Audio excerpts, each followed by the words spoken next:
श्री लाडली जी के चरणों में महावर रचना हो रही थी। लाडली जी अंतर में लालजू के चिंतन में डूबी हुई थी। अचानक श्री चरणों का स्पर्श और रचना में चंचलता दिखाई दी, तो आंख खोल के देखा कौन है, तो स्वयं लालजू महाराज है। लाडली जी ने देखा स्वयं लालजू महाराज अपने कर कमल से लाडली जी के श्री चरणों में महावर रचना कर रहे। कैसा ये एकांतिक अद्भुत सेवा सुख है। स्वयं परमात्म तत्व है लालजी महाराज, आनंद सिंधु है, पर प्रेमाधीनता इतनी प्रबल है, अपने ही प्रेम स्वरूप से लाडली जी के श्री चरणों में महावर रचना कर रहे। लालजू महाराज अपने कर कमल को तभी सफल मानते हैं जब प्रेम समुद्र का सार स्वरूप श्री लाडली जी के श्रीअंग की कोई भी सेवा मिल जाए, बेणी गुंथन, दर्पण दर्शन कराना या महावर रचना करना, यहाँ तक कि चरण चापना। प्रेमाधीनता प्रभु में बहुत प्रबल है, अन्यत्र ऐसी प्रेमाधीनता नहीं पाई गई। यहाँ तक कि अपने दास की भी प्रेमाधीनता में दासता करने में आपको सकुच नहीं होता। अनंत ब्रह्मांडों के अधिपति के पास क्या कमी, किसी एक शक्ति एक सेवा को पूर्ण कराने के लिए आदेश कर दे सब हो जाए, लेकिन आप स्वयं। मुस्कुरा दिया किशोरी जी ने। प्रभु आपकी प्रेमाधीनता अद्भुत है। प्रभु चित्र रचना कर रहे, श्री चरणों में महावर लगा रहे हैं, और कोकिला डाल पे बैठी हुई बोल रही राधा राधा राधा, फिर शांत हो जाती। लालजू ने कोकिला से कहा, ऐ वृंदावन के प्रेम स्वरूप वृक्ष में विराजमान प्रेम स्वरूप कोकिला, ये जो प्रेम अमृत का पान करा रही श्रवणेन्द्री के द्वारा राधा राधा प्रिया प्रिया श्यामा श्यामा, तू शांत क्यों हो गई? गा, मैं तेरी बलिहारी जाऊं। एक कोकिला, तू भी श्याम और मैं भी श्याम, बस मेरे मन में तू मन मिला दे तो देख मेरा मन राधा रंग में रंगा हुआ है। तू भी राधा राधा गा रहे, इसलिए तेरी बलिहारी जाऊं। ध्यान दीजिए, प्रभु बलिहारी जा रहे हैं जिसके मुख से राधा राधा निकल रहा है। जब कोई राधा बोलता है तो मेरे प्यासे कान उधर हो जाते हैं, मेरी दृष्टि उसके ऊपर हो जाती है। क्या दूं इसको? प्यारी जी का नाम सुनाया तो पहले तो रजिस्टर ही फाड़ देते हैं। अनंत जन्मों का लेखा जोखा जो चित्रगुप्त के द्वारा है वो सब खत्म कर देते हैं। प्रेम में आविष्ट होकर सोचते हैं राधा नाम के बदले में इसको क्या दूं, तो त्रिभुवन में राधा नाम के बदले में ये माया वाली वस्तुएं देने योग्य थोड़ी है। तो प्रभु स्वयं अधीन हो जाते हैं। प्रेम रंग में और रंग चढ़ रहा है। कोकिला तो और जोर से बोल राधा राधा राधा राधा। मैं अपना तन, अपना मन, अपना प्राण सब कुछ राधा नाम उच्चारण करने वाले के ऊपर बलिहार कर देता हूं, न्यौछावर कर देता हूं। ये राधा नाम सुधा रसम, ये संजीवनी मूरी है, ये अमृत रस है। बड़े भाग्यशाली हैं जिनके कान में ये राधा नाम पड़ता है, और उससे भी महान भाग्यशाली हैं जो हर समय राधा राधा ऐसा रटते हैं। भगवत नाम, भगवत धाम, भगवत लीला चरित्र और भगवत रूप एक भी पकड़ ले, कुछ चार में से एक ही पकड़ ले, वो परम पद का अधिकारी हो जाएगा। दृढ़ता पूर्वक पकड़े, अन्य आश्रय छोड़कर। जे भी शनकादि ने भगवत लीला चरित्र प्रारंभ किया, ते ही सबके देखते देखते वहीं बीच में ही भक्ति, ज्ञान, वैराग्य बड़े तेजस्वी होकर के विराजमान हुए। जब अनंत जन्मों के पुण्यों का योग बनता है तो संसार चक्र से भटकते हुए जीव को सत्संग मिलता है, और जब वो सत्संग में भगवत चर्चा सुनता है तो निश्चित इसी जन्म में उसे भगवत प्राप्ति हो जाती है। जिसके घर में रोज नाम कीर्तन होता है और थोड़ी ही देर सही, आधा घंटे ही सही, भगवत चर्चा होती है, भगवान की लीलाओं का गायन होता है, वो घर घर नहीं रहता, वो तीर्थ हो जाता है। गंगा जी स्नान करने से वाह्य पवित्रता फिर धीरे धीरे मानसिक पवित्रता की तरफ गति होती है। लेकिन यदि भगवत लीला चरित्र सुना जाए तो वाह्य और आंतरिक दोनों पवित्रता हो जाती है।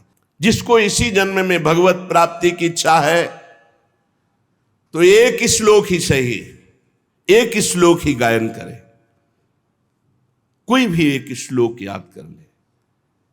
ये श्रीमद् भागवत का ही श्लोक है। कृष्णाय वासुदेवाय हरये परमात्मने प्रणत क्लेशनाशाय गोविंदाय नमो नमः।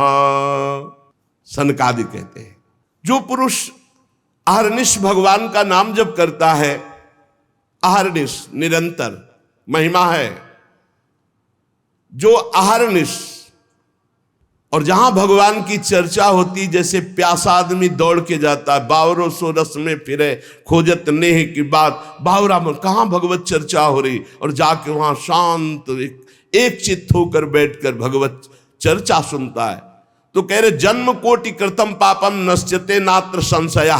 करोड़ों जन्मों के पाप उसके नष्ट हो जाते, इसमें कोई संशय ना करे। जो पुरुष पधारने जा रहा हो, शरीर पूरा हो रहा हो, उस समय नाम कीर्तन, उस समय भगवान के लीला चरित्रों के 2-4 अध्याय गान कर दे, निश्चित वो भगवान के धाम को जाएगा, निश्चित। जो धनी मानी जन है, यदि वे स्वर्ण का सिंहासन बनाकर उसमें श्रीमद् भागवत ग्रंथ विराजमान करके किसी वैष्णव को दान कर दे तो उन्हें भगवान का सायुज्य मोक्ष प्राप्त होता है, सायुज्य पदवी प्राप्त होती है। संसार में सब कुछ सुलभ हो सकता है, पर संत समागम बहुत कठिन है। संत समागम, भगवत प्रेमी महात्मा का मिलना, महत्संगस्तु सुदुर्लभ हो। करोड़ों जन्मों के जब पुण्य एकत्रित होते हैं, तब भगवत प्रेमी महात्मा का सानिध्य और उनके श्रीमुख से सिद्धांत और भगवत चर्चा सुनने को मिलती है। नारद जी, आप बड़े ही महान योग निधि महात्मा है, क्योंकि आपने जगत कल्याण के लिए ज्ञान वैराग्य को पुष्ट करने के लिए प्रयत्न किया। भगवत मार्ग में भगवत लीला कथा श्रवण रसास्वादन करने के लिए झूठ बोलना त्यागना आवश्यक है। दूसरा, व्यभिचार। झूठ बोलना और व्यभिचार करने वाला, चाहे वो कथा कहे या कथा सुने, उसे स्वाद नहीं आएगा। इसलिए सनकादि कह रहे सत्य भाषण और ब्रह्मचर्य पालन। जो फल तपस्या, योग और समाधि से भी प्राप्त नहीं हो सकता, वो भगवान की लीला कथा अमृत सुनने से प्राप्त हो जाता है। सनकादि ने महिमा वर्णन की। शौनक जी ने पूछा, सूत जी ये तो आपने बड़े आश्चर्य की बात कही, इस श्रीमद् भागवत में ब्रह्मा जी के भी आदि कारण प्रभु श्री हरि का निरूपण किया गया है, परंतु ये मोक्ष की प्राप्ति में ज्ञानादि सभी साधनों से बढ़कर के है, ऐसा सनकादि जी ने कहा। सूत जी ने कहा, शौनक जी इसका एक गुप्त रहस्य है। जब भगवान श्री कृष्ण इस धराधाम को छोड़कर अपने परम धाम को जाने लगे, तब उनके मुखारविंद से एकादश स्कंद का ज्ञानोपदेश सुनकर के उद्धव जी ने पूछा। उद्धव जी ने कहा, गोविंद अब तो मुझे दिखाई दे रहा है कि आप अपना कार्य पूर्ण करके परम धाम को पधारना चाहते हैं। मुझे मेरी चिंता नहीं है, मैं तो आपके जूठन के प्रभाव से, नाम जप के प्रभाव से, आपके उपदेश के प्रभाव से परम पद की चिंता नहीं करता। एक चिंता मेरे हृदय में है, घोर कलिकाल आपके जाते ही आ जाएगा, अपना प्रभाव दिखा देगा। इसमें दुष्टों की बाहुल्यता होगी, संतों का संसर्ग मिलना बड़ा कठिन हो जाएगा। यहां जो मिलेंगे भी तो छल कपट और उग्र प्रकृति के, इसलिए ये पृथ्वी बड़ी दूषित हो जाएगी। कमल नयन, आप जा रहे हैं, फिर यहां कल्याण कैसे होगा, सबका मंगल कैसे होगा? प्रभास क्षेत्र में उद्धव जी के वचन सुनकर भगवान ने उद्धव जी की बात पर विचार किया और भगवान अंतर्ध्यान हुए और श्रीमद् भागवत में विराजमान हो गए। भागवत में देखते देखते उद्धव जी के श्रीमद् भागवत के अक्षरों में प्रवेश कर गए और आवाज हुई कि आज से श्रीमद् भागवत को मेरा साक्षात वांग्मय स्वरूप समझो। मैं अपनी संपूर्ण ज्ञान वैराग्य भक्ति शक्तियों के साथ श्रीमद् भागवत के अक्षरों में विराजमान हूं। इसलिए ये श्रीमद् भागवत साक्षात कृष्णमयी है, कृष्ण मूर्ति है।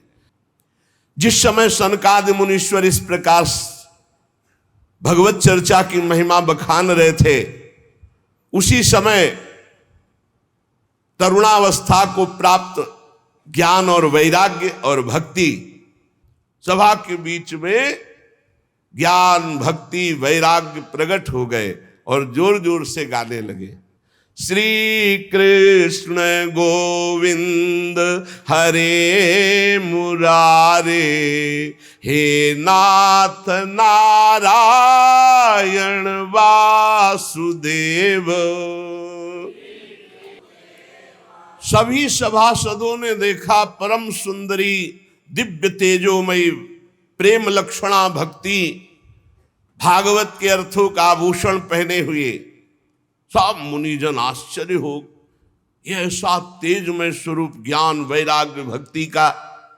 तब सनकादि ने कहा, आश्चर्य मत करो, ये भक्ति देवी अभी अभी श्रीमद् भागवत की महिमा से प्रकाशित होकर के तरुण अवस्था को प्राप्त ज्ञान वैराग्य के साथ प्रकट हुई है। अपने पुत्रों सहित विनम्र होकर के भक्ति जी ने सनत कुमार जी से कहा।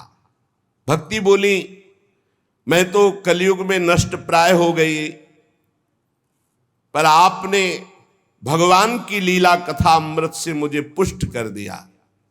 अब आप आदेश कीजिए, मैं कहां रहूं? उन उपासकों पर दृष्टि भी नहीं डाल सकता जिसके हृदय में भक्ति महारानी ज्ञान वैराग्य के साथ विराजमान है। कहां विराजमान? जो नाम जापक है, लीला चरित्र गायन श्रवण करता है, भगवद आश्रित है, उसके हृदय में सनक सनंदन सनातन सनत कुमार जी ने कहा कि आप ज्ञान वैराग्य सहित भक्ति विराजमान हो। भक्ति ने जे ही आज्ञा पाई तो जितने कथा में विराजमान थे सबके हृदय में विराजमान हो गए। मधुराति मधुर मुरलीधर भगवान श्री कृष्ण सबके बीच में प्रकट हो गए। सब सभा खड़ी हो गई, शनकादि भी खड़े हो गए। आसपास ज्ञान वैराग्य भक्ति नृत्य कर रहे, बीच में प्राणाधार प्रभु श्री कृष्ण ललित त्रिभंगी मुरली मनोहर मोर मुकुट धारण किए। पूर्व काल में तुंगभद्रा नदी के तट पर एक अनुपम नगर बसा हुआ था। उसमें सभी वर्णों के लोग अपने अपने धर्माचरण करते सत्य में तत्पर रहते थे। उस नगर में समस्त वेदों का ज्ञाता, श्रौत स्मार्त कर्मों में निपुण एक ब्राह्मण रहते थे जिनका नाम था आत्मदेव। तेज तो ऐसा था मानो दूसरे सूर्य भगवान ही हो, पर पूर्व प्रारब्ध के अनुसार उनकी जो पत्नी थी उनका नाम था धुंधुली। पति का नाम आत्मदेव और पत्नी का नाम धुंधुली था। सुंदरी थी, कुलीन थी, पर लड़ाकू स्वभाव था, अपनी बात पे अड़ जाना। धीरे धीरे अवस्था डल गई, कोई संतान ही नहीं हुई। बड़े बड़े पुण्य कर्म किए, खूब दान पुण्य किया, लेकिन संतान नहीं हुई। अब वो ब्राह्मण बड़े चिंतातुर हुए आत्मदेव की, जिसके संतान न हो तो फिर उसको पिंडदान कौन करेगा। गृहस्थी में विचार होता, कुल परंपरागत चलाने वाला तो कोई होना चाहिए। अब वो बड़े चिंतातुर हुए, हर उपाय करके हार गए थे। तो एक दिन उनके मन में आया कि एकांत जंगल में चलते हैं और अपने प्राणों को त्याग देते हैं। वो ऐसी भावना में थे कि जीवन व्यर्थ है, जंगल को चल दिए। उधर एक सरोवर में प्यास बुझाने के लिए एक महान संत आ रहे थे। वो सन्यासी महात्मा थे। ब्राह्मण देखा कि वो जब जल पी चुके तो जाके साष्टांग दंडवत किया, शास्त्रों का ज्ञान था, हाथ जोड़कर खड़े हो गए। ये लंबी लंबी सांसें खींच रहे हो, उदास खड़े हो, दुखी दिखाई दे रहे हो। देखने से तो लगता है कि तुम ब्राह्मण हो, क्योंकि तेजस्वी हो। क्या चिंता है तुम्हारी जो तुम जल्दी जल्दी श्वासें खींच रहे हो लंबी और दुख प्रकट कर रहे हो। ब्राह्मण ने कहा, महाराज आखिरी उपाय आप हैं। वैसे तो मैं बताऊं, अपने जीवन से निराश हो चुका हूं। आपको देखा तो आशा बन गई। पूर्व जन्म का कौन सा प्रारब्ध मुझे पता नहीं, पर संतान योग नहीं। सही बताऊं, मैं आम प्राण त्यागने आया हूं जंगल में। और फूट फूट कर रोने लगे। संत का हृदय बड़ा करुणामय होता है। संत चाहे तो नवीन प्रारब्ध तत्काल रच सकते हैं, क्योंकि भगवान के भजन में अपार सामर्थ्य है। उन्होंने अपनी दिव्य दृष्टि से देखा, कहा, आत्मदेव ब्राह्मण, पुत्र का मोह तो छोड़ दो, आप विवेक का आश्रय लो, भजन करो। मैं तुम्हारी रेखा को देख रहा हूं, एक जन्म नहीं 7 जन्म तक कोई संतान है ही नहीं। अब तुम भजन करो, जंगल में निकल आए, भजन करो, संतान की आशा छोड़ो। ब्राह्मण ने कहा कि मुझे उपदेश नहीं, ये उपदेश नहीं, सब पढ़ा हूं, मुझे पुत्र चाहिए, पुत्र देव, नहीं मैं आपके सामने अभी प्राण त्यागता हूं। सन्यासी जी ने देखा है तुम मानने ही वाले नहीं, तो उन्होंने योग बल से एक फल प्रकट किया, तपोबल से, और कहा, लो, योग तो नहीं तुम्हारे पुत्र का, पर मैं ये फल देता हूं, अपनी पत्नी को खिला देना, इससे बड़ा ज्ञानी महात्मा पुत्र पैदा होगा। तुम्हारी स्त्री 1 साल तक सत्य, शौच, दया, दान, ब्रह्मचर्य का पालन करे, एक टाइम अन्न खाए, तो और ये फल पाने के बाद 1 वर्ष के बाद ऐसा महापुरुष प्रकट होगा जो तुम्हारा कल्याण भी कर देगा, तुम्हारे पितरों का भी उद्धार कर देगा। वो योगी राज सन्यासी फल दिए। अब तो आत्मदेव बड़े प्रसन्न हुए, क्योंकि कामना पूर्ण हो गई। फल लेकर आए। धुंधुली उनकी पत्नी थी, जो लड़ाकू स्वभाव की, बड़ा क्रूर स्वभाव, दुष्ट स्वभाव।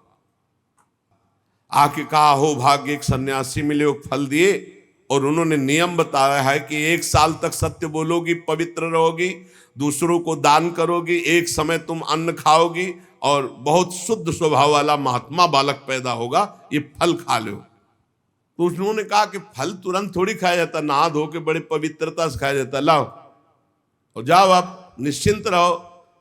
बोलने, अगर हमारे सामने तुम्हें विश्वास नहीं, डरते भी थे, घर के बाहर हो गए।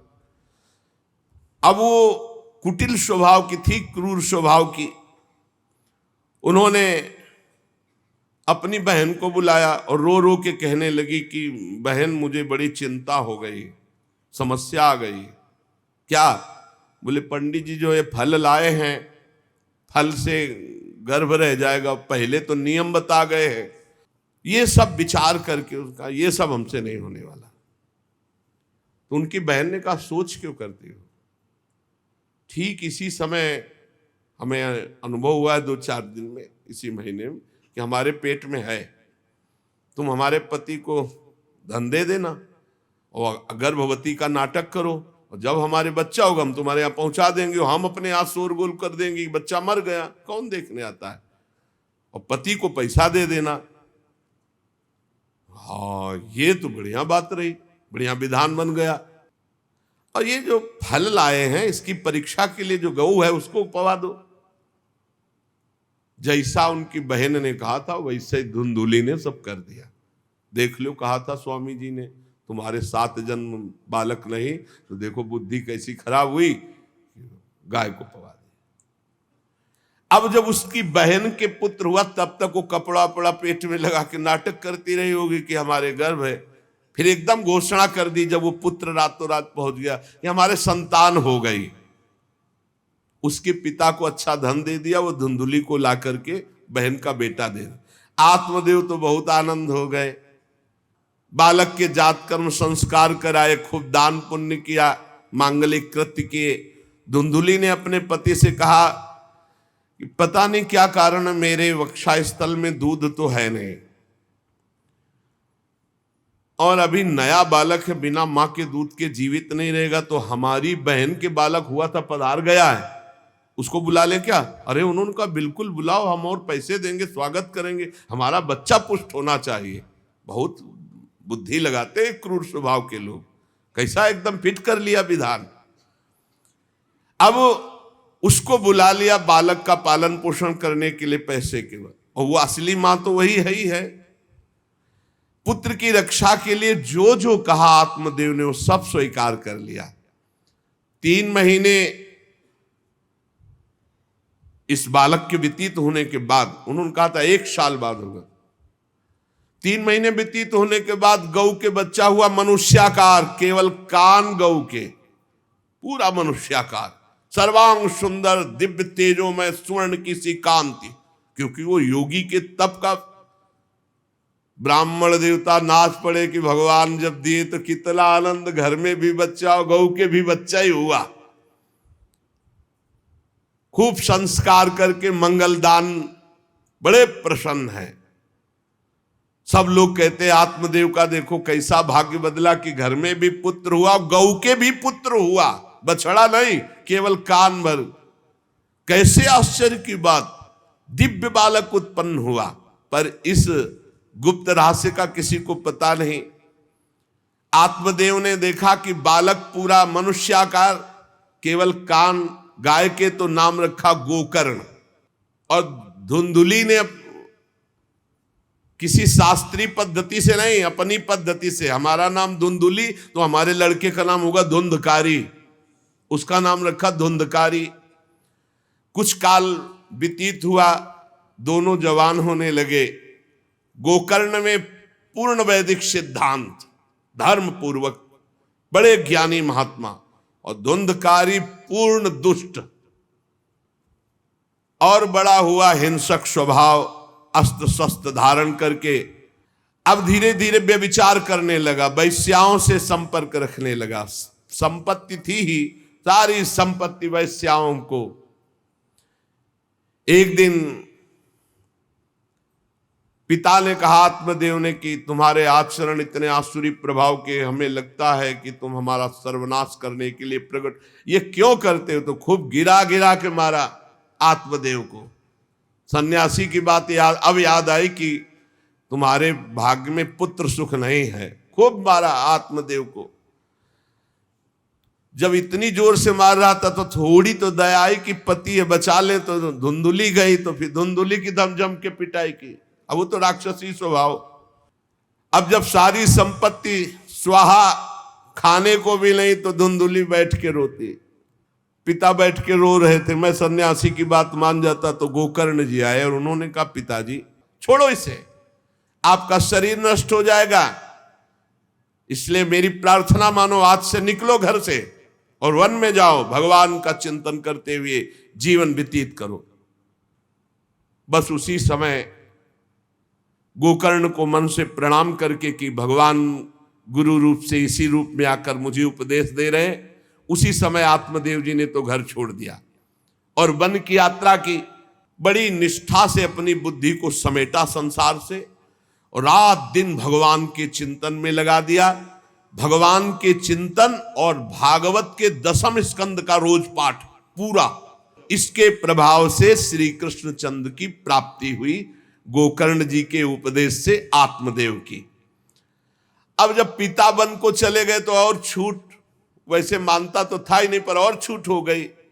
अब धुंधकारी ने उठाई लाठी डंडा, जो धुंधुली की डट के पिटाई की और कहा बता धन कहाँ है।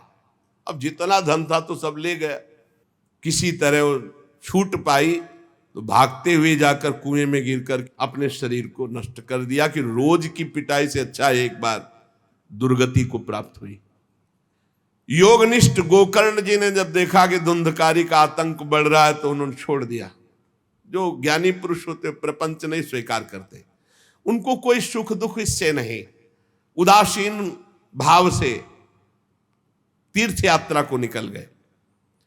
धुंधकारी ने 5 वैश्याओं को अपने संग में रखा, सब नौजवान वैश्याएं। अब उनके लिए पशुओं का मांस चोरी करके उनकी मनोकामनाएं पूरी करना। एक दिन उन वैश्याओं ने कहा कि हमको तो हार नहीं पहनाया आज तक, कामना होती है। अब 5 को हार लाने के लिए तो बहुत रुपया चाहिए।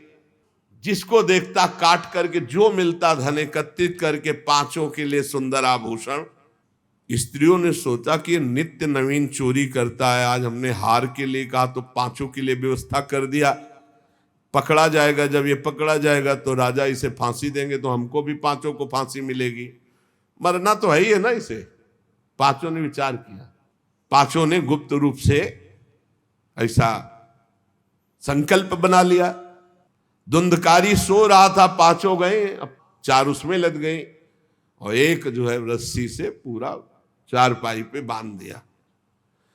और जब उसकी आंख खुली तो रस्सी गले में डाल करके फांसी लगा रही, पड़े पड़े दहकते हुए अंगारे उसके मुंह में और खूब कस के गला दबा, छटपटा छटपटा कर पीट पीट के मार डाला धुंधकारी को।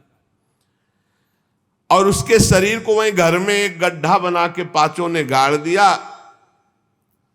और वो सारा माल मता पैसा सब कुछ उनको पता था। तो धुंधकारी को भयंकर प्रेत योनि की प्राप्ति हुई। जब तीर्थ यात्रा करके गोकर्ण जी लौटे तो सुना कि धुंधकारी का लापता और मार डाला गया। तब उन्होंने फिर गए और वहां पिंडदान किया धुंधकारी के लिए भी। बड़े महात्मा थे गोकर्ण, श्राद्ध किया और वहीं गड़ा था धुंधकारी। प्रेत आत्मा बन के वो मड़रा रहा था। वही प्रेत आत्मा ऐसे को नहीं छूती जो भगवान का भजन करते। देखो अब जे धुंधकारी ने देखा कि गोकर्ण आए हैं तो उसको तसल्ली हुई कि महात्मा हमारा कल्याण कर देगा। अब वो चिल्ला चिल्ला के केवल रो रहा, एक शब्द भी नहीं बोल पा रहा। तो गोकर्ण जी समझ गए अधिक पाप होने के कारण ये बोल नहीं सकता। तब अंजलि में जल लिया और कई मंत्रों का जाप किया और फिर उसके ऊपर फेंका। जे भी फेंका तब बोल पाया, भैया मैं आपका भाई धुंधकारी हूं, बचा लो, मेरी भारी दुर्गति हो गई।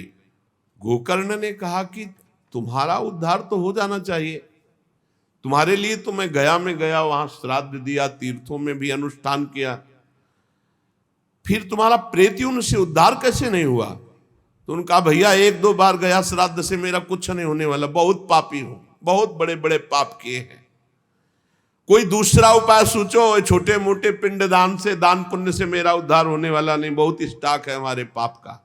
गोकर्ण जी की आज्ञा पाकर धुंधकारी बाहर भटक रहा है। रात भर विचार किया कि इसका कल्याण कैसे होगा, जब सैकड़ों गया श्राद्ध से कह रहा उद्धार नहीं होगा। अब जब प्रातः काल हुआ, दरवाजा खुला तो बहुत से विज्ञजन आकर के गोकर्ण जी से मिले। गोकर्ण ने सबसे सलाह की कि क्या हो सकता है, ऐसे ऐसे स्त्रियों ने उनको मारा और वो प्रेत योनि को प्राप्त हुए। गोकर्ण जी ने प्रातः काल स्नान करके अर्घ दे रहे थे, बोले औरों से क्या पूछना, सीधे सूर्य भगवान से पूछे। मंत्र का उच्चारण करते हुए सूर्य भगवान को स्थगित कर दिया, रोक दिया। कर भगवान सूर्यदेव ने कहा श्रीमद् भागवत महापुराण नियम पूर्वक सुनाओ, निश्चित उसकी मुक्ति हो जाएगी। सप्ताह परायण 7 दिन में पूरी भागवत श्लोक सहित गोकर्ण जी ने निश्चय किया मैं स्वयं सुनाऊंगा और उसका उद्धार करूंगा। अब तो कथा का समय निश्चित किया, सबको बैठने की उचित व्यवस्था की गई। एक 7 गांठ का बांस आवाहन किया धुंधकारी का और कहा इस पे बैठ जा, तू भी कथा सुन। गोकर्ण जी ने एक वैष्णव को मुख्य श्रोता बनाया और प्रथम स्कंद से स्पष्ट स्वर में कथा सुनानी प्रारंभ की, श्लोक और अर्थ। सायंकाल को विश्राम दिया तो एक बड़ी विचित्र बात हुई। सभासदों के देखते देखते एक बांस में तड़ तड़ की आवाज हुई, एक गांठ फट गई। दूसरे दिन कथा हुई, दूसरी गांठ, तीसरे दिन तीसरी गांठ, 7 दिनों में 7 गांठें फाड़ करके धुंधकारी परम पवित्र दिव्य रूप भगवत पार्षद रूप धारण करके प्रकट हो गया। सामने आकर गोकर्ण को प्रणाम किया और कहा भाई अब मैं भगवत पार्षद बन गया, प्रेत योनि से मुक्त। 7 दिन में भयंकर पापात्मा धुंधकारी श्री भगवान की चर्चा सुनने के कारण भगवत स्वरूप हो गया। एक दिव्य विमान आया, भगवान वैकुंठ नाथ के पार्षद मंडलाकार तेजो में विमान, और सबके देखते देखते कहा धुंधकारी आओ, और वो दिव्य पार्षद रूप विमान पे चढ़ा। जब विमान पे चढ़ के जाने लगा तो गोकर्ण जी ने रोक दिया, रुको, ये क्या? कथा तो शास्त्रों लोगों ने सुनी, तो आपको शास्त्रों विमान लाना चाहिए और सबको बैठाल कर ले जाना चाहिए, क्योंकि हमारे सुनाने में कोई भेद नहीं था और ये सुन भी सब ध्यान से रहे थे। तो भगवत पार्षदों ने कहा आपके सुनाने में कोई भेद नहीं था, पर सुनने में भेद हो गया है, श्रवण भेद हो गया। ये उपवास करके बिना कुछ खाए पिए रात दिन कथा का ही चिंतन करता रहा, मनन करता रहा, इसके कारण इनको भगवत पार्षद रूप मिला और जा रहे। और ये कथा सुना भर है, मनन नहीं किया, मनन विषयों का हुआ, इसलिए विमान पे नहीं। गोकर्ण जी आपको तो लेने के लिए स्वयं गोलोक बिहारी आएंगे, यूं कह करके विमान अंतर्ध्यान हो गया, अर्थात चले गए। गोकर्ण जी ने समस्त श्रोताओं से कहा बिना तुम्हें विमान में बैठा ले मुझे चैन नहीं। सावन के महीना में हम फिर अनुष्ठान करेंगे, सब लोग कथा सुनो और सच्चे नियम से रहो, उसका मनन करो। ऐसा ही किया, सब लोग उपवास करके अल्पाहार करके कथा सुने, और जे ही 7 दिन में कथा की समाप्ति हुई तो भगवान के बहुत से पार्षद विमान लेकर आए और जितने कथा सुनने वाले थे सबको परम धाम ले गए। और भगवान ने गोकर्ण जी को स्वयं गोलोक बिहारी हृदय से लगाया, जे भी हृदय से लगाया तो गोकर्ण भगवत स्वरूप हो गए। वही किरीट श्यामवर पीतांबर धारण किए हुए कुंडल आदि से विभूषित, यहां तक कहते हैं कि उस कथा में सुनने में जो कुत्ते भी बैठे थे वो भी गोकर्ण जी की दृष्टि पड़ने पर विमान पर बैठकर भगवत धाम को गए। भक्तवत्सल भगवान श्री कृष्ण इतने गोकर्ण जी पर प्रसन्न हुए कि तुमने सबको कथा सुनाकर मंगल अनुष्ठान। इसलिए गोकर्ण जी जिस जिसको चाहा, मालूम कथा सुनकर कुत्ता मनन तो नहीं कर सकता, लेकिन गोकर्ण जी ने मनन किया कि ये कुत्ता भी कथा में बैठा था, इसका भी भगवत उद्धार हो जाए। ये आप इसीलिए आसपास जो ये जीव जंतु सब भगवत स्वरूप हो जाते हैं। बड़े बड़े सिद्धों को जो गति नहीं मिलती, भगवान की लीला कथा सुनने से, गोकर्ण जी के प्रभाव से धुंधकारी सहित समस्त श्रोताओं को भगवत धाम की प्राप्ति हुई। शेष चर्चा आगे। श्री राधा वल्लभ लाल की जय।